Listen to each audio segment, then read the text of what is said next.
Hey everybody, welcome back to Life at Lakeside Unedited. Oops, sorry, waves woke her up a little bit.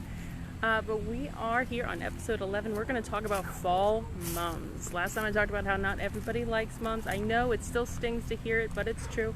But this time we're going to talk about fall mums that the rest of you love, of course, and know. And we're going to talk about the best way to pick them out, because we do get some questions here now and again about what am I actually looking at here. I love to look at them once I see them on people's steps and on their porches, but what is it that I should look for?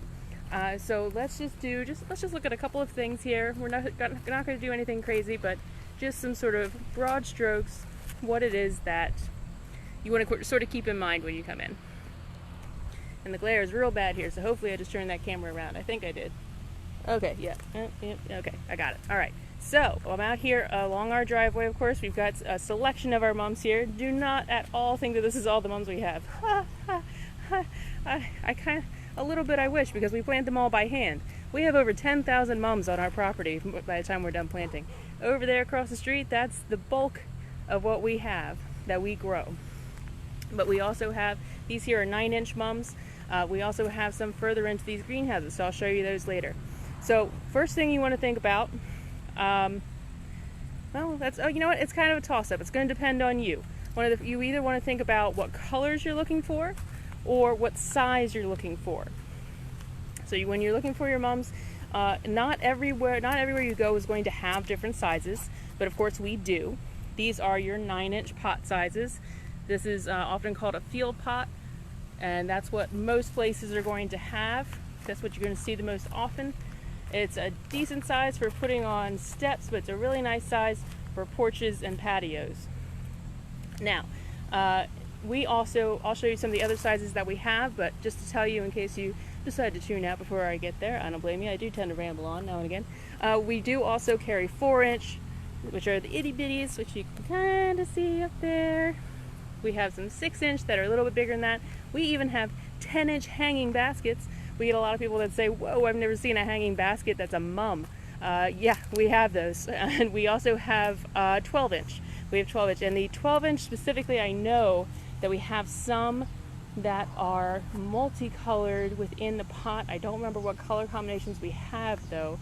They do have tags, but if you've seen our mums, and again, I'll show you those once we get to the end. If you've seen our 12-inch mums, they are quite large and quite difficult to get to the actual tags without breaking something. So we might not always know exactly what colors you're going to get until they start showing. Honestly, that's just because we can't get to the tags. If you really want to know, we will get to the tags for you, okay? But those are the 12-inch. Right now we're talking about these 9-inch, just as an idea, just as a starting point, because we're talking about what it is that you should look for. So let's say that you come up and you decide that you want some 9-inch, you just want some of these standard size, you've seen them everywhere, you want them for decorating, they're a good size, they show a good bit of color without being too big for the area that you want. So the next thing that you want to think about is your color, the colors that you want. Now, while you're thinking about that though, also keep in mind that you notice here that some of these mums are more open than others, right? See that? It's not just the colors that make the difference. It's the type of mum. So there are some mums, there are some strains, some breeds, some varieties that bloom earlier. And we grow several of those in several different colors. There are others that bloom later in the season, sometimes called late mums or late blooming mums or any number of other things that usually indicate that they're going to bloom a little bit later in the season for you.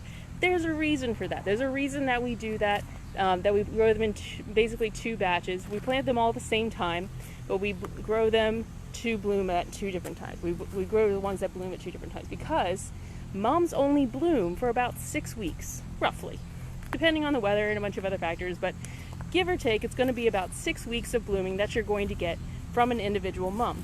This is because they are perennials. So like most other perennials in our area, not all, but many, they only bloom for about 6 weeks and then they're done for the year. They only bloom the one time. They're not repeat bloomers. Okay, so if you want something, if you want to have sort of a cascading effect with your colors for your mums, it's a really cool thing to do, but it does take a little of configuring because you need to find the same, or well, not same, but the similar colors in the early bloomers and the late bloomers. And then sort of work your design from there. So that's a little advanced. We're not looking to get that advanced today. We're just talking about some basics that you want to keep in mind when you come to look at your mums. So you want to think about the size, you want to think about what colors, and you want to think about, do you want some that are already showing lots of color, that are blooming earlier, so they're going to be done earlier, or do you want some that are nice and tight and still a little green, and they're going to last a lot longer for you? It's really up to you. In general, we tend to recommend looking for the tighter ones, but that's because we're looking as it's hot out here and we want it to be nice and cool when we enjoy our flowers. So that's our personal preference. Has nothing to do with you and what's going to be best for you.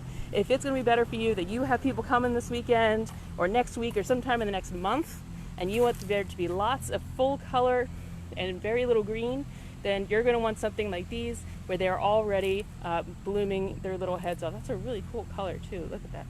It's got like the yellow in the center, and then it sort of fills in with the pink as it fills in, or as it opens up. That's pretty neat. So there's lots of colors to choose from there. Now after that, after you've looked at your size of your pot, you've looked at your color, you looked at, is it an early bloomer or a late bloomer? The only other thing that you really need to keep in mind is the shape of your mum.